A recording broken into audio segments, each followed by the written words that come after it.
Ravana's best commanders, and Ravana's son,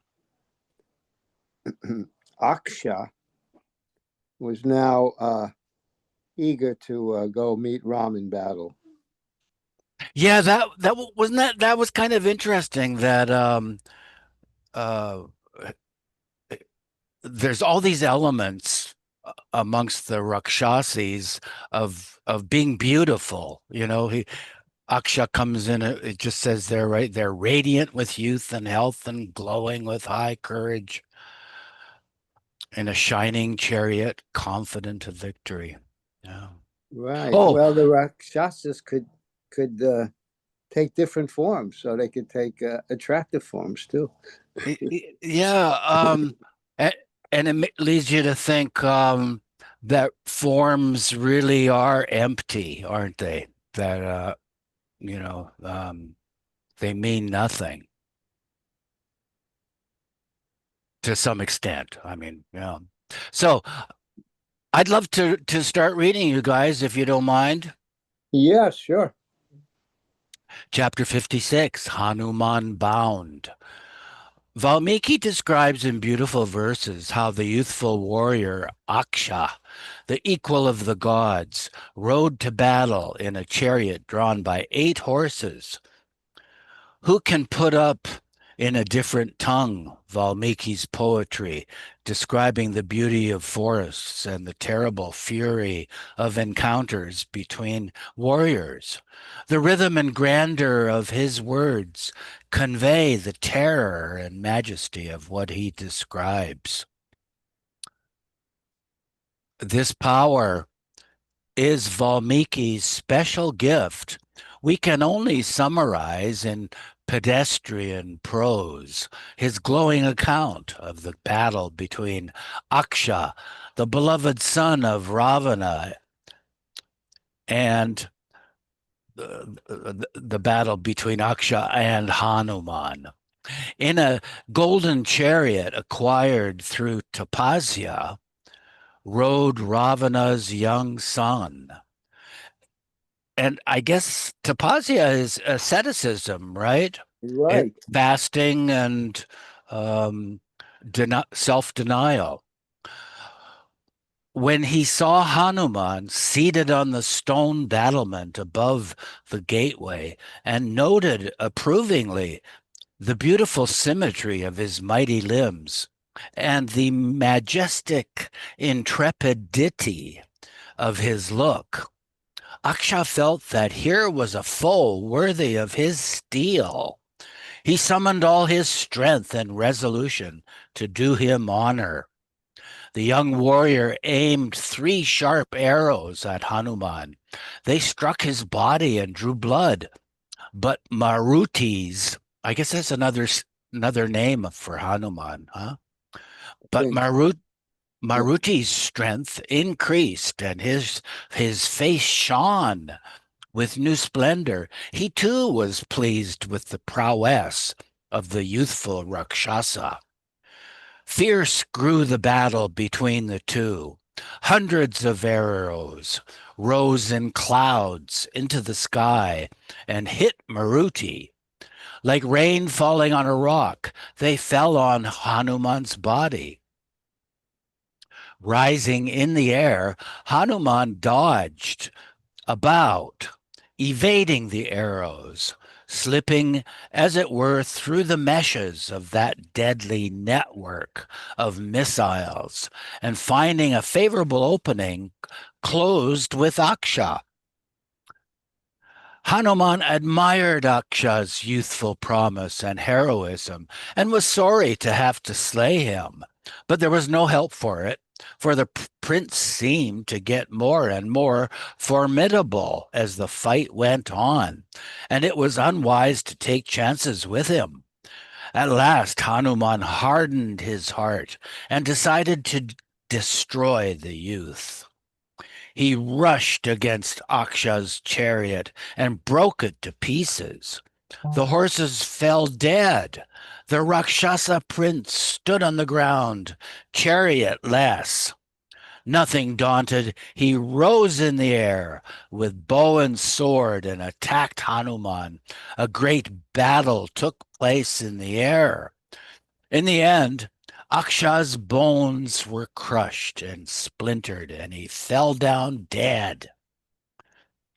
Hearing that the prince had been killed by Hanuman, Ravana shook with rage, but controlling himself, he called his son Indrajit, the conqueror of Indra. You have mastered all weapons, he said. You have vanquished the Devas and Asuras in battle. You have, by your austerities, called Brahma down and secured from him the Brahmastra. There is none in the world who can oppose you. Fatigue cannot approach you. Your knowledge of battle is unique. You have attained strength through tapasya. Nothing is impossible for you. None can equal you in foresight. The Kinnaras I sent, and Jambumali, and the 5 generals of our army, and your dear brother Aksha have all been slain by a terrible foe who has raided us in the form of a monkey, and it is yours now to avenge them. Do not underrate him. It seems he cannot be vanquished by weapons. He cannot be brought down in wrestling. Consider well, therefore, what needs to be done. Do it and return victorious. The astras you have secured through tapasya can serve you at this moment without allowing your mind to wander. Fight with concentration and return triumphant. Indrajit, bright like the gods, accepted his father's command with reverence, and receiving his blessings, went with courage and eagerness towards the Asokavana. Standing in a chariot drawn by 4 fierce lions and twanging his bowstring, Indrajit proceeded towards Hanuman. His chariot sounded like the wind off the monsoon. His lotus-like eyes shone victory. As Hanuman saw the chariot coming towards him, he was filled with joy. Indrajit, too, skillful in battle, bent his bow and got his sharp arrows ready for Hanuman. Knowing that a great battle was at hand, the Nagas, Yakshas, and Siddhas assembled in the sky to see. At the sight of Indrajit, Hanuman roared and increased his stature still further. Silently, the Rakshasa warrior dispatched his darts. Showers of arrows began to descend, as in the battle of the gods and their cousins, the Asuras. Hanuman rose in the sky and, moving with speed like lightning, struck down the sharp arrows. His roar made the quarters echo, drowning the drum beats and the bow twangs of the Rakshasa.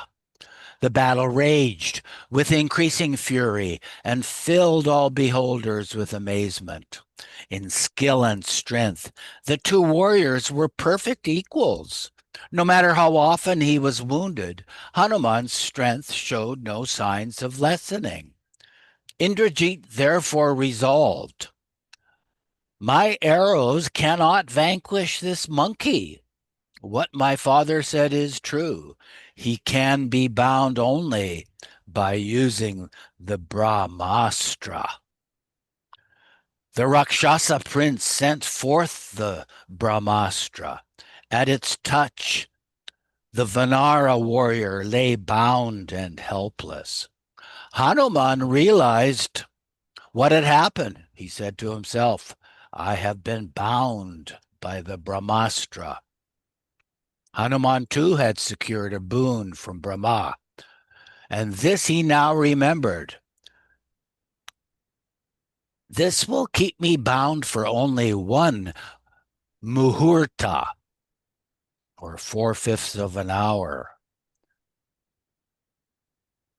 That's 48 minutes. He said to himself, I run no real risk. Let me see what the Rakshasas do to me while I lie bound and helpless.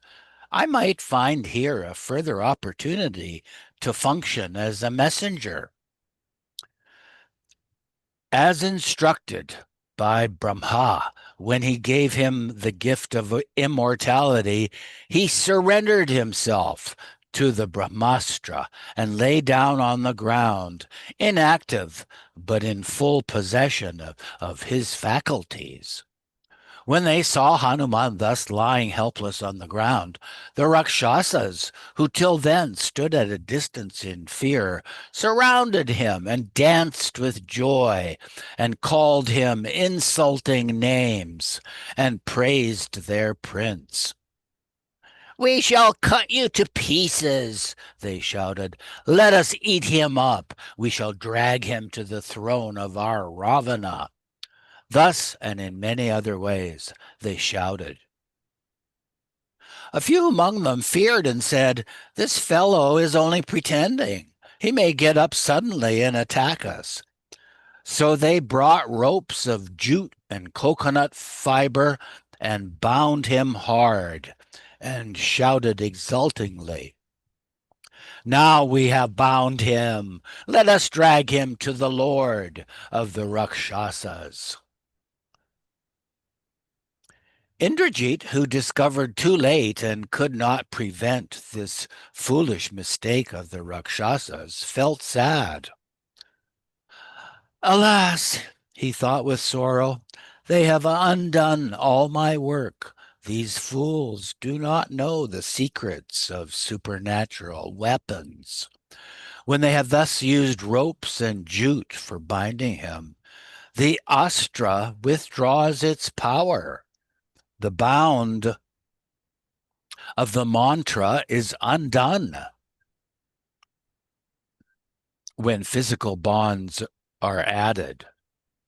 That probably means the bond, the bound, the bond of the mantra, the bounding, the binding of the mantra is undone when physical bonds are added.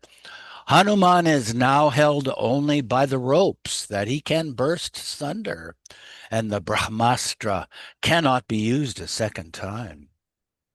Hanuman too understood this and knew he could spring up free if he liked, but he welcomed the opportunity to meet and talk to Ravana, and allowed himself to be dragged to the king, patiently bearing all their insults and cruelties in seeming helplessness.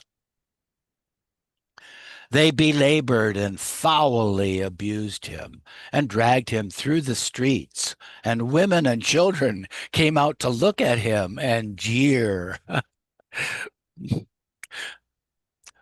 Those nasty Rakshasa women and children.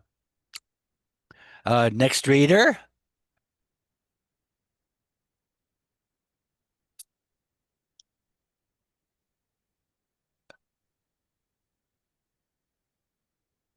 Looks like it's you, Diana. Marvin's not at his post. Okay, I'll do it. Chapter 42. Is that right? Well, No, we have 57. 57. I forgot. I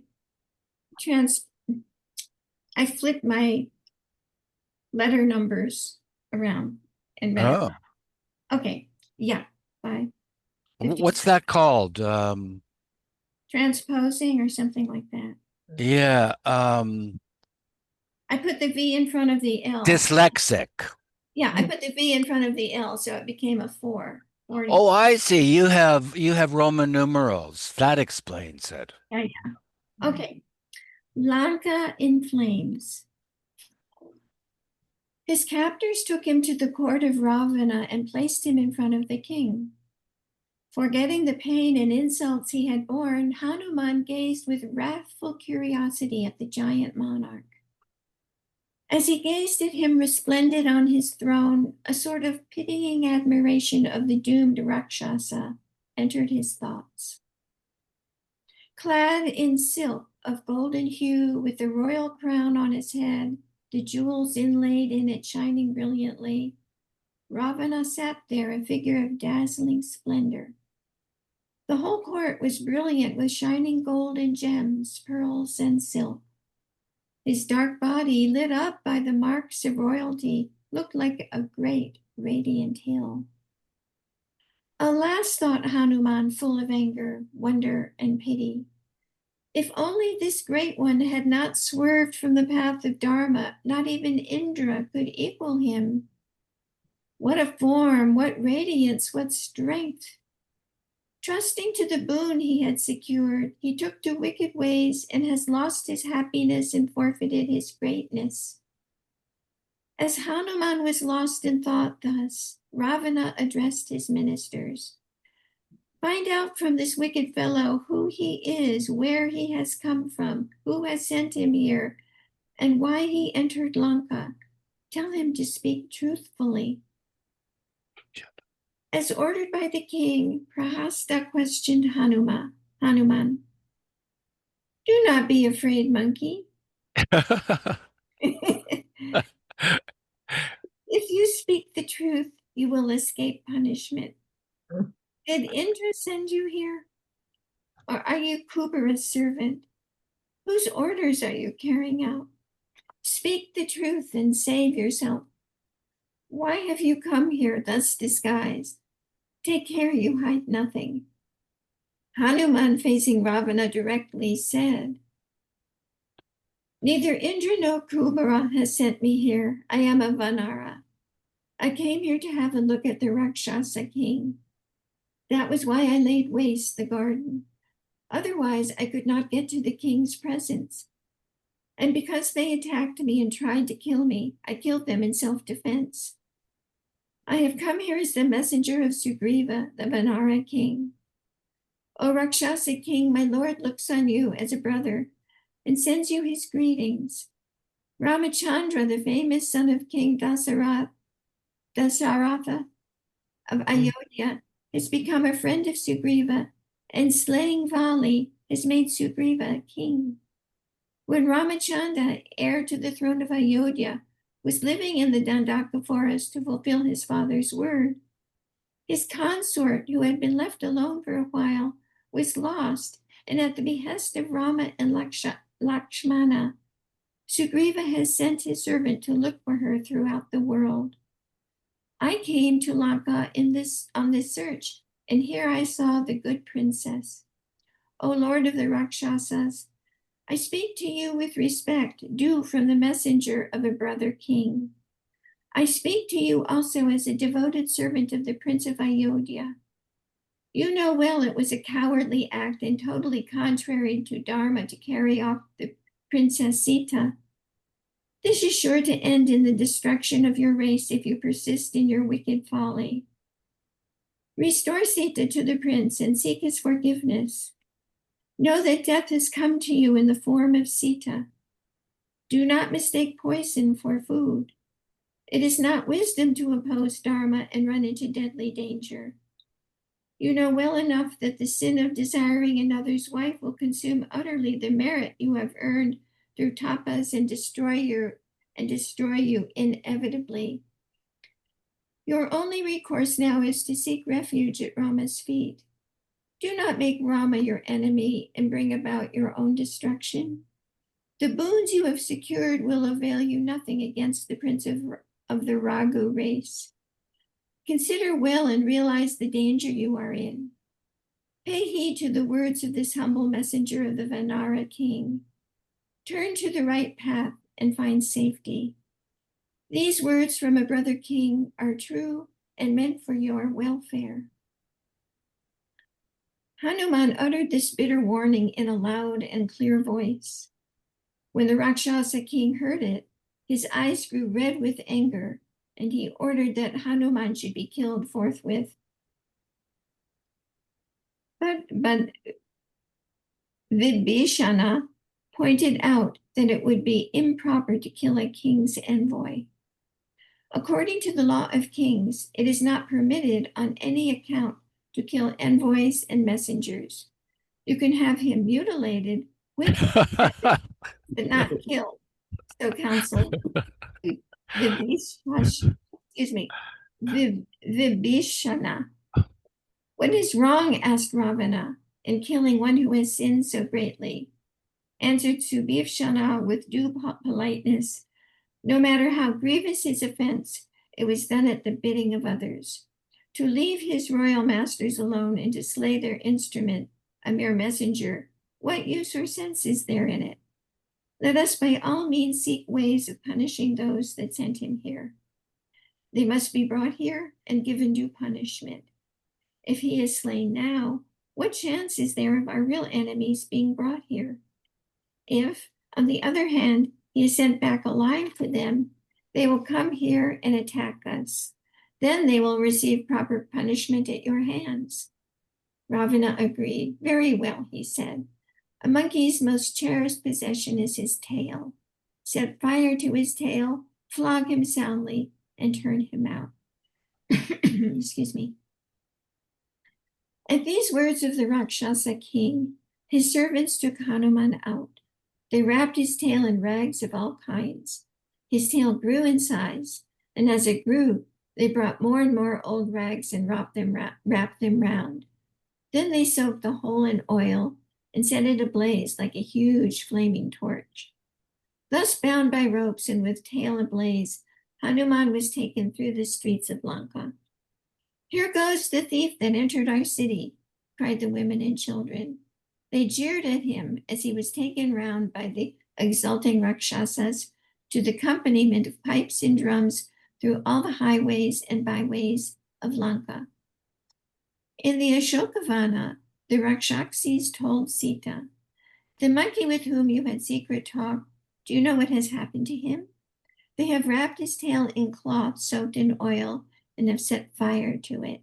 His tail is ablaze. They are taking him in procession through the town. They told Sita the tale and laughed in scorn. She kindled a fire and offered a prayer to the god of fire. O Agni, if there be any goodness in me and purity, be cool to Hanuman, do not hurt him. Hanuman endured the blows and the insults heaped upon him and proceeded from street to street, quietly observing everything. The Rakshasas, to amuse their women and children, took him through all the streets and bylanes of the city, and he noted in silence for future use all the secrets of that fortified city. But what is this miracle, he thought? The rag soaked in oil burned brightly, but the fire does not hurt and is cool on my tail.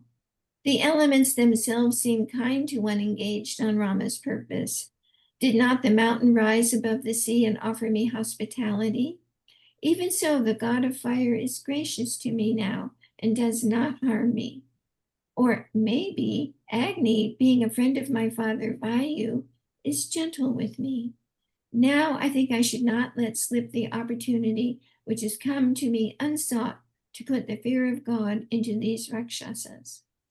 Suddenly he shrank in size and shook off the ropes that bound him, and resuming his huge shape, jumped with his blazing tail to the top of a tall building. He plucked a pillar there and whirled it around, striking terror in all beholders. Then he jumped from mansion to mansion, setting fire to them. In a little while, a strong breeze began to blow, and the whole city was in flames. The Rakshasas and their women and children shouted in terror and ran hither and thither. This monkey is no other than Yama, said some. No, he must be the god Agni, said others, and they all fled from their burning houses. Recalling the insults he had suffered, Hanuman was pleased when he saw the flames rise. He sat on the summit of the Trihoka hill and contemplated with satisfaction the red glow of the burning city. Then he went to the sea and, plunging in, put out the fire in his tail and came ashore. Alas, alas, what have I done? He said with uncontrollable grief. I have lost my senses in my rage.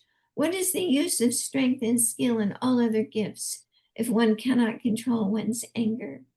Sita too must have perished in this great conflagration I have raised. My angry deed has led to the utter ruin of my whole purpose. Alas, there is no fool, no sinner like me on earth. My rage against the Rakshasas has ended in the death of Sita. Here and now I must put an end to my life and to my shame. Then he heard some voices in the sky. The Charanas and Yakshas were rejoicing and saying, what a miracle! Glory be to Hanuman's prowess. Except the spot where Sita is, all Lanka is in flames.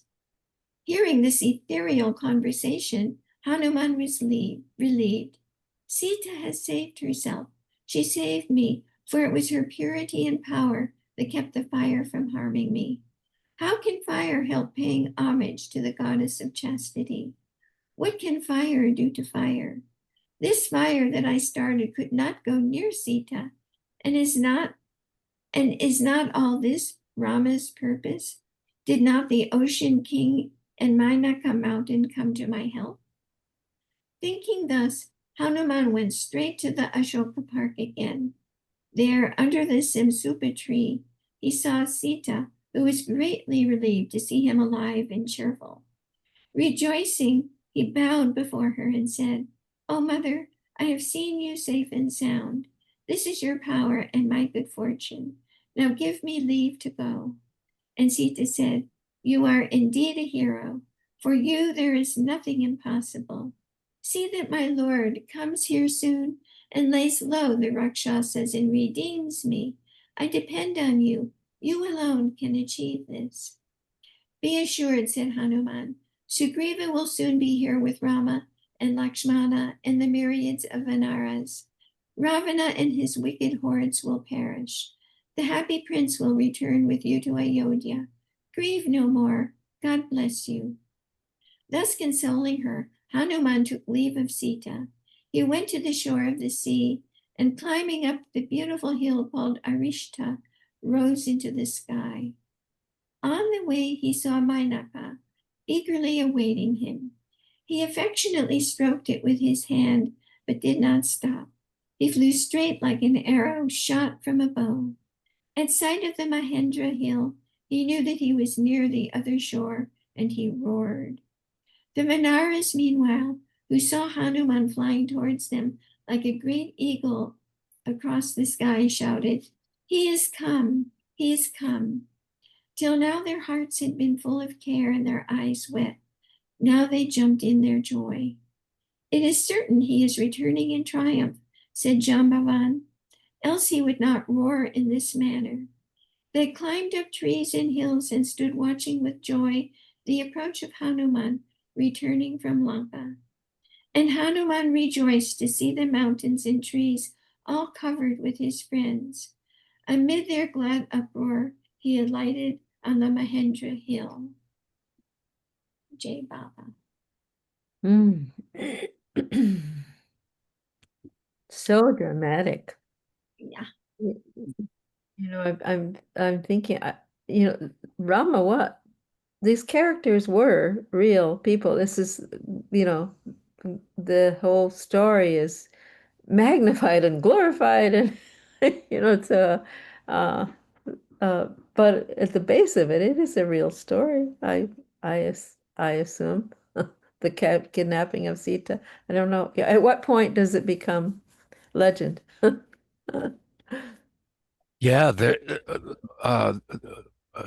they fought like Superman and um, uh, they could, like they fought in the air, right? Him and Hanuman and Well, the Rakshasa yeah, prince. Ravana's crew. Right. I mean, some of the descriptions are like a little hard to conceive, but I think the essentials of the story were true. Yeah. Right. Isn't it's Happy Valley, which is in fairly near. It's in Maharashtra, right? That's where Rama and Sita were. Yeah, I think so. I guess the story kept getting embellished with the retelling. The mountain got bigger, the monkey became more flexible and Yeah. mighty. And how did they know about these advanced weapon specs?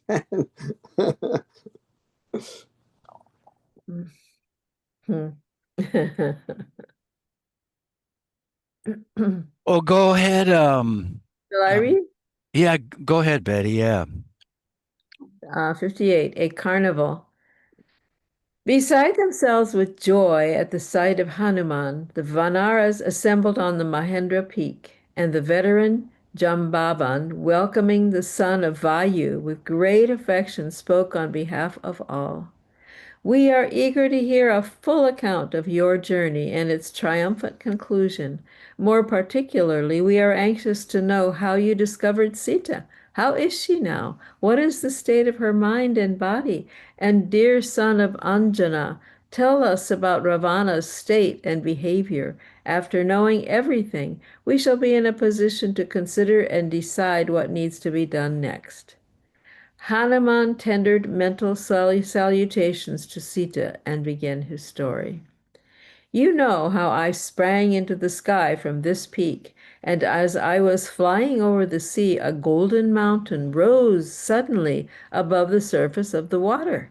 I thought it was something rising up to obstruct me, and I gave it a flick with my tail. Meekly receiving the blow, the mountain said in a sweet voice, My son, I am no enemy. I was saved by your father from the dire wrath of Indra, and am ever grateful to him. I now live in safety, sheltered by the sea. In olden days, we mountains had wings and flew hither and thither in the sky, and the world was in dread of us. Then Indra, to rid the world of this terror, relentlessly pursued us and cut off our wings. It was from this common fate that your father rescued me. You are engaged in the most fatiguing task of flying across the sea. I have come up here to offer you some rest. Stay here for a while and then fulfill Rama's purpose. I declined the offer for lack of time, and taking leave of him, went on my way. Thus, in proper sequence and without omission, Hanuman recounted all that happened during the passage and in the city of Lanka. He told them how he searched for Sita in vain in Ravana's palace, how he found her at last in the Asoka Vana, how Ravana sought and importuned her and was spurned by her. He narrated what dire threats Ravana held out, how the Rakshasis teased her and drove her to think of putting an end to her own life, and how it was at this juncture that he approached and gave her news of Rama and hope and interest in life. With tears in his eyes, he told them what a divinely precious soul Sita was, and how nobly she had borne herself. Then he narrated how he destroyed the park and killed the Rakshasa warriors, how he was finally bound by Indrajit and produced before Ravana. He described what took place at the interview, and how, as a punishment for his boldness of speech, they set fire to his tail, furnishing him thereby with a great torch, with which he set their city ablaze. On such occasions, even a character has to recapitulate past events. We can see Valmiki's skill in retelling the story in beautiful words. This is a source of special pleasure to those who read the Ramayana as a religious exercise. They do not dislike such repetitions. Indeed, it is one of the special charms in a large epic. But I have abridged the recital to suit the general reader who has no time or taste for an oft-repeated tale, however edifying. Those who wish to avert some calamity or desire success in some great undertaking usually make a parayana devotional reading exercise of the whole of the Sundarakanda, the canto dealing with Hanuman's expedition to Lanka. It is believed that the same result can be obtained even by a parayana of only this character, where Chapter. of only this chapter, where Hanuman relates to the Vanara warriors all that happened between his crossing and recrossing the sea. After this full narration of the happenings, Hanuman proceeded, "Our efforts have been successful, so far because of the power of chastity of Sita, who is chastity incarnate. When I think of her, I wonder how the Rakshasas could seize and carry her away, and yet escape being burnt to ashes. But Ravana too had accumulated great power through his tapas. Even so, Sita could have thrown his Sita Reduced. reduced to ashes if she had chosen. But she patiently endured all this because she wanted the punishment to proceed from her Lord. And now, what is your advice? Shall we go straight to Lanka, destroy Ravana and the Rakshasas hordes, recover Sita and restore her to Rama? It is not as if we have not the strength to do this. Single-handed, I can destroy them and leave not a trace behind. And Jambavan, too, all by himself, can utterly destroy the Rakshasas, and so can our prince Angada, and so can Panasa or Nila, so can Mainda and Dvividya, the sons of Asvini. Yes, there are many among us who can slay Ravana and the Rakshasa hordes. Even, indeed, I proclaimed aloud in Lanka, I, the messenger of Rama and the minister of Sugriva, am come to destroy you. But while we are talking, Vaidehi, the goddess of purity, is there, under the Simsupa tree, a closely guarded prisoner, pining with aching heart for rescue. In her hour of despair, I showed myself to her and comforted her with the assurance of her Lord's speedy arrival. Consider well and decide what should now be done." Angada, listening to all this, full of indignation, jumped up, saying, "I can do it all alone. And there are so many of us here, eager warriors thirsting for battle. It would be improper after all these days to go to Rama empty-handed and without Sita. Let us go straight to Lanka, destroy Ravana and the Rakshasa army, and return to Kishkinda with Sita in our midst. Jambavan, old and wise, uttered a gentle protest. "No, it is not right, dear prince," he said. "We should report everything to Rama and Lakshmana and then do what they desire. Rama's purpose should be fulfilled in the manner that he desires. That alone is proper." All the Vanaras, including Hanuman and Angada, agreed that this was the right thing to do. Then they rose into the sky and flew towards Kishkinda. They alighted near the protected park of the Vanara king. They made their way into it, drank honey, and ate fruit regardless of the warnings of the guards. They indulged an unrestrained revelry and ruined the beautiful park.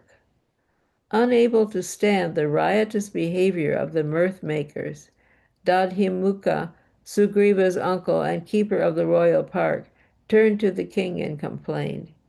"Your protected park has been laid waste. The Vanaras that went south have returned, and alighting in the garden, are behaving outrageously. They pay no heed to my words. On the contrary, they assaulted and insulted me. They drank up and ruined all the honeycombs, and plucked and ate fruit as they liked, and are now lying senseless as a result of their revelry. The trees and plants are all in ruins.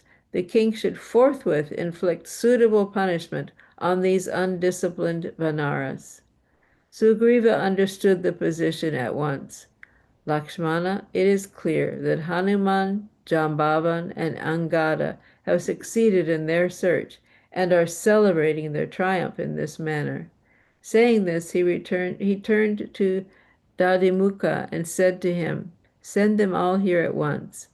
Dagimuta now understood the real state of affairs, and hastening to the Vanars, conveyed to them the king's command.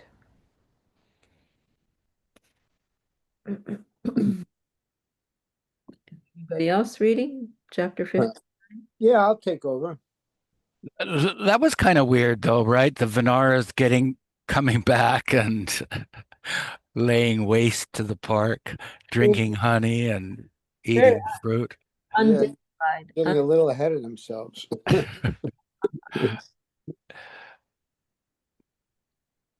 Okay, so shall we go on? Yes, sir. All right. The tidings conveyed. Sugriva's conjecture was like nectar to Rama's ears. They eagerly awaited the arrival of the Vanaras.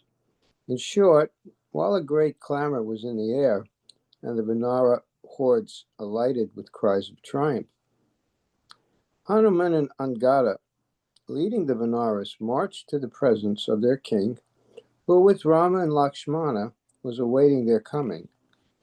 Hanuman bowed and said, "Seen have I the goddess of purity, your queen.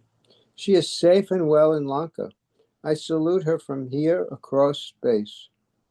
And he turned southwards and offered worshipful salutation. Thus succinctly did Hanuman convey to the prince the glad news that Sita was found and was well in body and mind. Sugriva and Lakshmana, beside themselves with joy, embraced Rama. "Dear Vanara friends," exclaimed the prince of Ayodhya, "tell me where exactly Sita is. How is she? How did you manage to see her? Tell me everything in detail." His eager inquiries came quick upon one another. The other Benares turned to Hanuman, who stood behind, and asked him to narrate all that he had seen and done. Hanuman began to tell the tale. With his unrivaled courage and strength, and single-handed, he had performed a mighty task. And yet he did not push himself forward into the presence of Prince Rama or King Sugriva, but gave precedence to Angada and the aged Jambavan and the others, and was silent until they asked him to speak.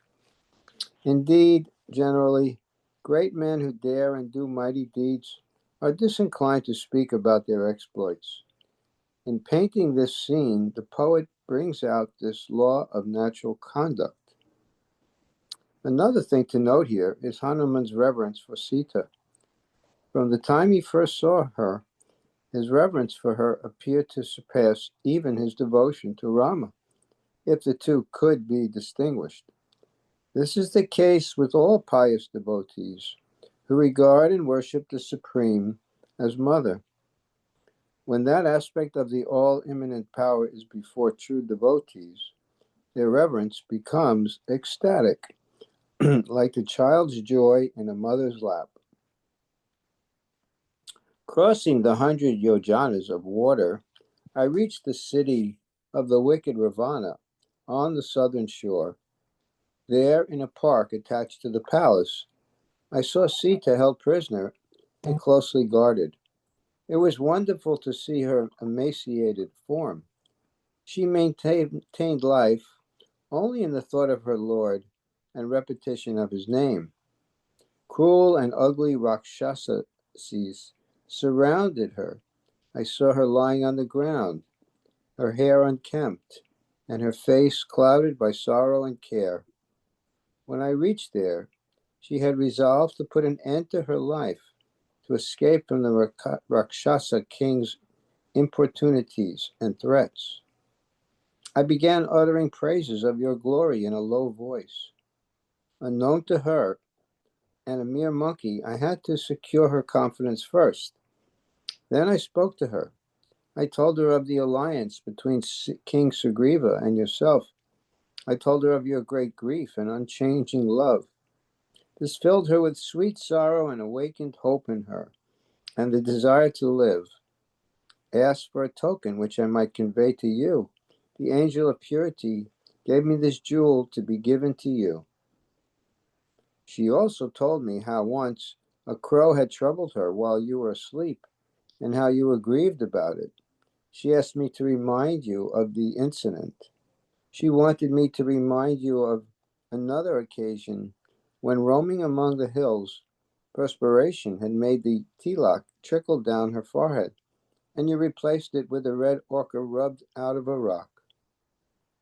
She bade me tell you that she would struggle and keep alive for a month, but then she would perish at the hands of Ravana, or she would seek her own release of death. She bade me convey her respects to the Vanara king. Now let us think and make preparations at once for proceeding to Lanka to redeem the princess. Saying this, he handled the Sika Mani, the crest jewel of Sita, to the prince. Rama took the jewel from Hanuman's hand, and at the sight of it fainted, racked beyond bearing between two extremes of joy and grief. He pressed the jewel to his bosom and cried, "O Lakshmana!" Again he embraced Hanuman and said, "Heroic son of Vayu, blessed are you who have seen Sita. I too see her now before me. You have indeed brought her to me. Dear hero, my heart's friend," he cried, "tell me everything again in full. Tell me once again what Sita said. Let me hear her words, which are sweet like water to parched lips." Hanuman narrated the whole story to the eager listeners, and Rama wept when Hanuman repeated these words of Sita. "Many Rakshasas has my Rama slain, but why he has not come here yet to slay Ravana and save me from my sufferings? Why has he not sent brave Lakshmana to slay the wretch? It cannot be that my Lord has grown indifferent towards me, for I know of no wrong I have ever committed in thought or word or deed to lose his love." Hanuman said, "I tried to console her, saying, Rama is ever thinking of you and grieving for you. He knows no rest. Do not imagine that Rama and Lakshmana have forgotten you. No words of mine could describe their grief. Now that I am going to tell them you are here, it will not be long before they come and destroy Ravana and return with you in triumph to Ayodhya." It was then she untied the jewel from a knot in a corner of her sari and gave it to me. I placed it on my head in reverence, and securing it, started to return. She stopped me and uttered a benediction again and said, Friend Hanuman, convey the news of my welfare to the lions, my lord and his brother, to King Sugriva and his ministers. Devise your plans and help him to come here and redeem me. I trust in you, Hanuman, absolutely. May God bless you.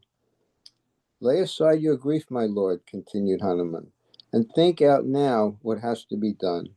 Sita doubted how you and the Vanara army could cross the sea. I assured her that she need not have no fear or doubt on that score, since by no means the strongest among the Vanaras, I myself by no means the strongest among the Vanaras, I myself had crossed it, as she could see.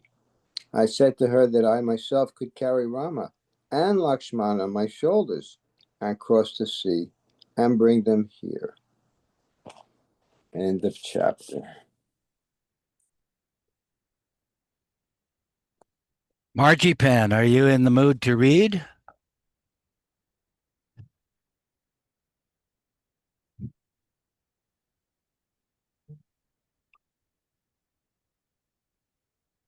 How about you, Meher Kiran?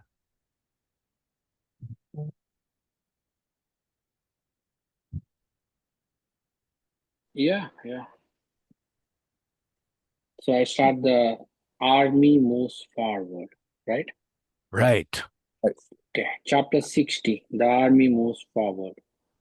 Rama heard Hanuman with heart and eyes overflowing, and when he had come to the end of his narrative, said, The deed done by Hanuman, none else in the world could have conceived of attempting. Crossing the sea, entering Lanka protected by Ravana and his formidable host, and accomplishing the task set him by his king, not only fully, but beyond the fondest hopes of all. And it saddened him to think that it was not in his power to reward Hanuman at all adequately for the supreme joy he had brought. O Hanuman, let this embrace of mine stand as an acknowledgement of all that my heart feels of gratitude for your great service to me. So saying, while his whole being thrilled with grateful love, he took Hanuman into his arms and clasped him to his breast. Sugriva, he said, Hanuman had indeed wrought a wonder. He entered Lanka so strongly guarded by the Rakshasas. He has discovered Sita, and by consoling her, preserved her life, bringing back good news of her. He has saved my life also. But how are we now going to cross the shore?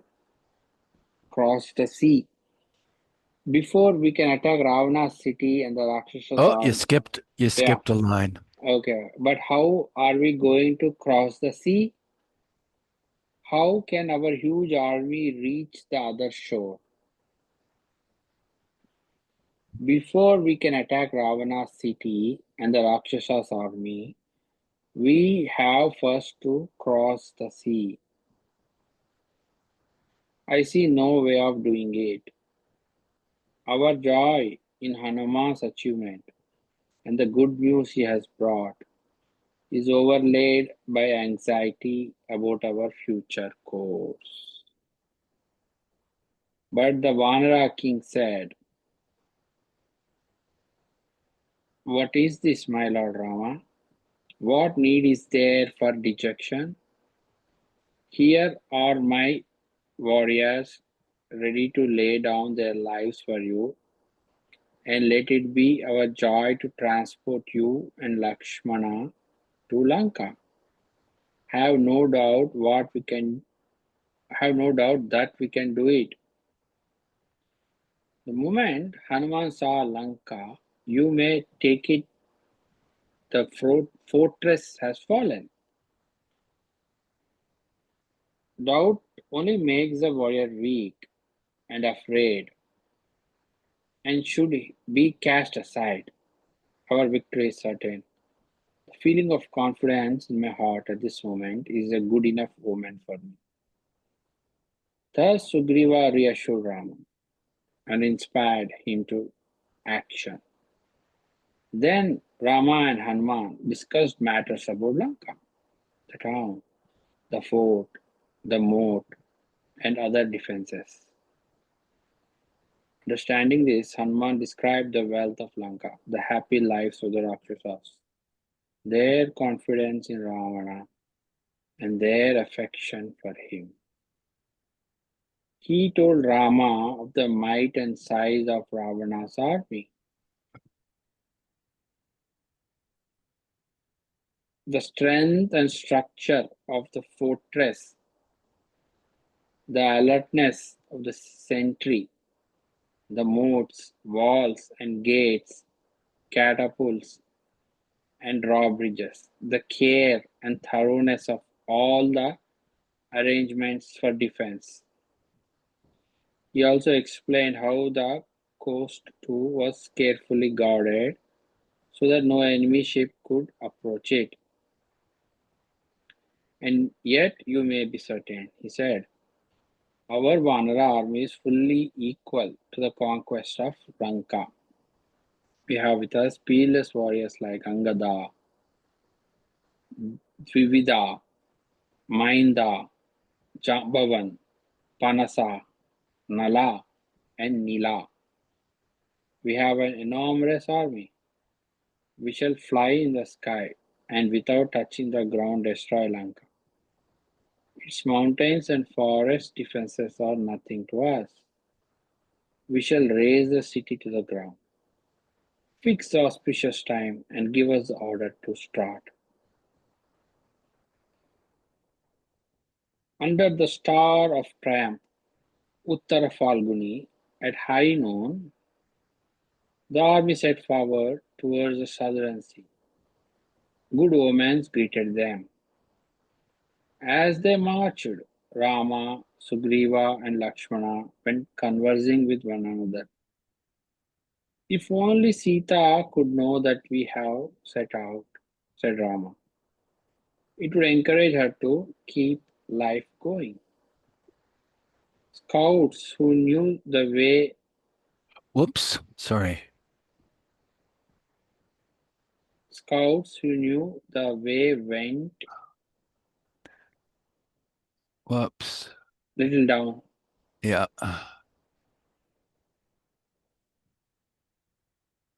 Yeah, scroll it all the way until you see full page. Yeah.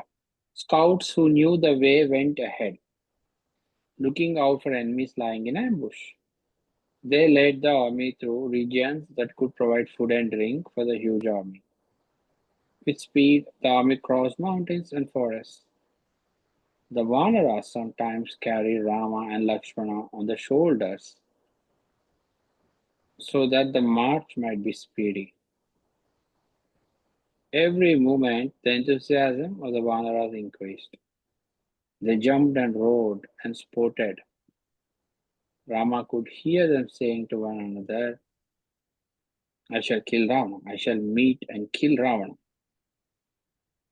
Nila and Kumuda went ahead, reconnoitering in front of the army. Strong warriors were kept in the rear, guarding it from behind. King Sugriva, Rama, and Lakshmana were in the middle. Rama gave strict orders that the army should inflict no harm or hardship on the towns and villages on the way. The noise of the marching army was like the roar of the sea and filled the 8 quarters. The dust they raised covered the sky. When they came to the Mahendra mountain, Rama climbed the peak and surveyed the sea. We should now think and decide, he said, how the army can cross the sea. Till then, let it camp and rest in the forest. And Sugriva passed the order to the commanders. The wanderers camped in the forest by the seashore. When Sugriva, Rama, and Lakshmana have satisfied themselves that the whole army had settled in comfort, the two brothers retired apart.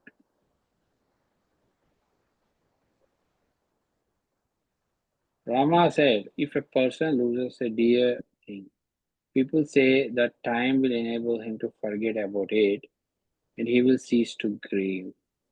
But Lakshmana, this is not what I find. Dejection again seized Rama for the thought of Sita, and her condition preyed on his mind now more than ever before. When Ravana seized Sita and carried her off, Rama said, breaking down with fresh grief, she must have cried aloud, Ha my lord, Ha Rama, Ha Lakshmana. But she saw no one coming. We failed to go to her help. Every time I think of the suffering she must have gone through, my grief swells up afresh. What am I to do? Like the limbs of one who has drunk poison, my whole body burns with pain. She is held in the grip of the cruel Rakshasis, and she is in great anguish. Janaka's daughter, the bride who entered the home of great Dasarada, she lies on the bare ground, a prisoner surrounded by Rakshasis. Rama, said Lakshmana, cease from sorrow. Soon we shall destroy Ravana and rescue Sita and take her home to Ayodhya. She will enter the city like a goddess of chastity. Give up your grief. Arm yourself with courage. Jai Baba. Thanks, Meher. And that was interesting. They started the march at noon, and they identified the sun as a star. So their science was pretty good. Yeah. These That's many also, there is a star, and they said Uttara Falguna. That is a season, or what you call, it's like a particular time, like a spring kind of. I don't know which one though, but it's something like spring.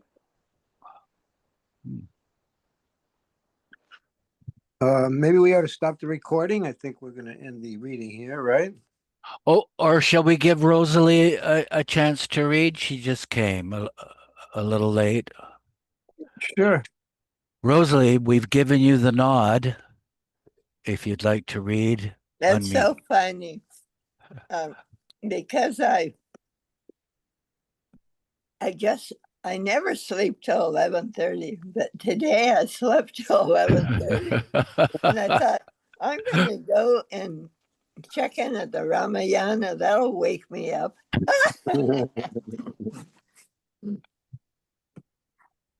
Well, okay. Anxiety in Lanka. I like that last sentence. Arm yourself with courage. Anxiety in Lanka. Now let us leave Rama and his host here and go back to Ravana. Great poets in all languages delineate with sympathy even their bad characters, allowing gleams of goodness to shine through occasionally. For nature has not made anybody wholly and unredeemably evil. Jai Baba. The poet's aim is to direct the reader's mind into the path of good, the sattvic way. For this purpose, they use all their skill and power in developing even their rajasic. Is that right? Rajasic and tamasic characters. The reader who is held by rajasic and tamasic qualities naturally tends to sympathize with such characters, much more so readers below the average who are untouched by the sattvic element. They would regard the deeds of the hero and other sattvic characters as mere fiction invented for blind worship and identify themselves with the rajasic and tamasic characters, and even claim these as their own kith and kin. They would find themselves attracted by such characters and follow their doings with considerable interest. Paradise Lost, the English epic on a biblical theme, is famous throughout the world. In this poem, Milton delineates the Almighty and Jesus, his spiritual son and human incarnation, as well as several orders of angels. But the most impressive character in the great epic is Satan, who rebelled against God and brought sin and death into the world. Critics of English poetry admire Milton's wonderful success in the characterization of Satan. Similarly, the great dynamic poet Shakespeare has created a wonderful character in Shylock, the usurer and miser. Even such embodiments of despicable qualities are presented by the poets as possessing courage, determination, energy, and other good qualities that attract us and serve as a bright background to their blackness. In Valmiki's portraits of Ravana and Kumbhakarna, too, we notice the same artistic skill. The cook who meets all taste shows his skill in making out of bitter vegetables an attractive dish. So does the poet show his skill in portraying evil. The Rakshasa king was somewhat ashamed and afraid at the thought of what Hanuman had achieved in Lanka. He summoned his ministers and took counsel with them. He began in an apologetic tone. What has happened is something strange and unexpected. No one till now has been known to enter our city, but this envoy of Rama has not only entered Lanka, he has met and talked with the imprisoned Sita. He has destroyed temples and palaces. He has slain some of our best warriors. He has filled our people with fear. And this thing is not likely to stop here. Hence, we have to consider what should be done. You know that the king should decide his course of action only after consulting his loyal ministers of clear vision and well versed in statecraft. And so I have summoned this council. Rama has become an inveterate enemy. Let us consider what we should do about it. The king has no use for ministers who are not straightforward or do not, knowing their own minds, wobble in their advice. The matter before us is most important. Rama is strong, and so is his army. It is certain that they will contrive somehow to cross the sea. It would be unwise to trust to that single defense. Consider well and tell me how we can strengthen and secure our city and army, and what steps we should take to defend ourselves. After listening to the king, the members of the assembly spoke with one voice. Great king, knowing well that our army and our weapons are the strongest in the world, why need you be anxious? Where is the enemy who dares to attack your fortress and who can oppose your army with any hope of success? The world knows your might. Did you not invade the city of Bhogavati and defeat the Naga king? Did you not attack powerful Kubera and defeat him and the Yakshas and capture the Pushpaka Vimana as well as this island of Lanka?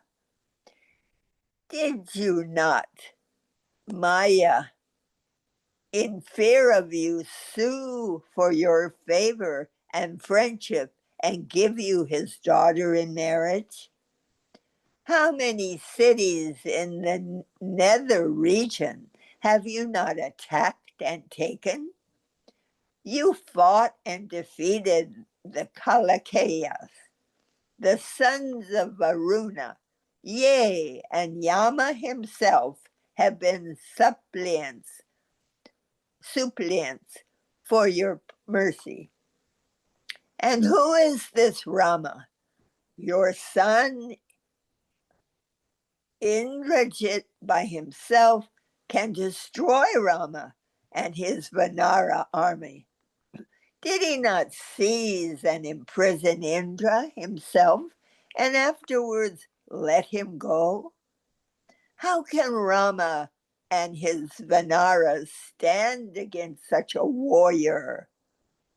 You have only to bid Indrajit destroy this Vanara crowd and all will be over. Whoops, it went too far. Yeah, whoops. And all will be over. Why should you, great king, be anxious? Thus they spoke in praise of their king. The commander-in-chief, Prahasta, rose like a great black cloud. You who subdued in battle the Devas, Devanas, and Gandharvas, why should you, O King of Kings, feel anxious because of these little creatures? It is true that the monkey came here and caught us napping and did some mischief, but this sort of thing will never happen again. If he comes again, I know how to manage him. I alone can destroy the whole Vanara race, if only you will order it. You need not fear any danger from this small indiscretion of yours, the abduction of Sita. Next, Durmukha rose and roared, "We shall not let this monkey's bravado and undeserved good luck go unavenged. I shall go this very instant and destroy the Vanara army, root and branch, and return." Vajira Damshra stood with a terrible iron club in his hand and cried, "Here is my weapon unwashed and still covered with blood and flesh of my foes. Why waste your Rama and Lakshmana? Oh, you skipped a line. Why waste your time talking about this monkey? Are not Rama and Lakshmana our enemies? I shall slay them first and then destroy the Vanara army and return immediately. Only let me go. I have a piece of advice to give you, King, if you would listen. Let us order some Rakshasa warriors to put on human form and approach Rama, telling him, "Bharata has sent us in advance. A great army is coming behind to help you." While Rama is thus fooled into negligence, our Rakshasa army can travel through the sky and destroy him and his followers on the other shore. This is my advice. Nikumba, son of Kumbhakama, rose and said, "All of you may stay here with the king. I shall go alone and meet and destroy the enemy and bring you the news." Another Rakshasa, licking his lips, said with gusto, "I shall go alone and kill and feast on the flesh of these two men. Rama and Lakshmana, please let me go." Thus, one after another, they got up and spoke brave words to please Ravana, and then all of them stood up together and, raising their weapons, roared aloud. At that, Vibhishana, the younger brother of Ravana, made them all sit down and said to the king with folded hands, "Brother, what these people say is sweet to hear, but not true or good to act upon. Anything done in violation of Niti Shastra, the science of politics, can only lead to grief and ruin. It is only after trying sama, conciliation, dana, buying off the enemy, and beda, sowing discord, that one should think of using danda, force of arms, against a foe. If you take the advice of these people and start a war now, it would mean the destruction of Lanka and all of us. We should also consider the demands of Dharma. It is not right. It was indeed a great sin for you to have seized and brought Rama's wife here. We should first cleanse ourselves of this sin. What harm did Rama do to us? What Rama did in the Dandaka forest was in pure self-defense and the defense of those that looked to him for protection. He fought with and slew only those that went out to slay him. His actions surely do not justify your carrying away his wife. And even if we had any just complaint against him, we should have met in battle. Instead of that, Instead of that, to contrive his absence and seize his wife was very wrong and simple. When the fault is on your side, it is morally not right that we should think of battle. Further, warcraft requires that before fighting, we should take some measure of Rama's strength and that of his army. We have had some taste of Hanuman's strength and skill. It is pointless to talk lightly of him. Did he not do remarkable things? Though our own strength may be great, we should weigh it against the enemy's strength and then decide whether we should seek war or avoid it. But first, it is essential that we should restore Sita. My advice is this: before Rama and the Vanaras attack Lanka, let us restore Sita. Dear brother, I am saying all this for your good. Pray, do not be angry with me. We should first set right our own fault and then think of other things. Thus, with folded hands, Vibhishana besought Ravana. Though Ravana was pleased with the vainglorious words of his ministers and generals, there was doubt lurking in his mind. Hence, after listening to Vibhishana, he said, "Let us meet again tomorrow and consider this matter." He adjourned the council and retired.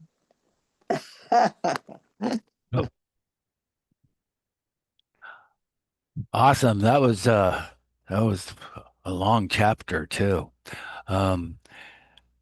It woke me up. Well read, well read. What a Oh, story. Huh? I mean, it- what? It's a true story. And Baba you know, he was, Pukar was getting the name. He said, "You're my Hanuman." And Pukar went to Baba and says,